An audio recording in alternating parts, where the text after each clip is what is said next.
Само понятие гимназии и лицеев, оно предусмотрено в законе образования. И в средствах массовой информации, кстати, обсуждался вопрос о том, что вообще насколько целесообразна деятельность школ, лицеев и гимназиев. Было и поручение, ну, больше, наверное, предложение вице-премьер-министра, Министерства образования изучить данный вопрос и дать свои предложения.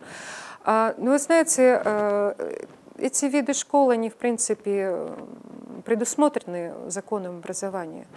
И, на мой взгляд, они дают все-таки какие-то дополнительные возможности нашим детям получать, скажем, образование.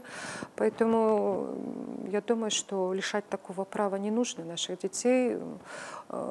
Есть случаи, когда, скажем, школы, имеющие вот такой высокий статус, они не всегда оправдывают данный статус. Да, такое тоже есть. Поэтому вот сейчас мы внесли изменения вот в сами требования, предусматривающие ужесточение требований именно вот к школам, к деятельности именно школ, гимназий, лицеев и школ, имеющих определенный статус, или учебно-воспитательные комплексы.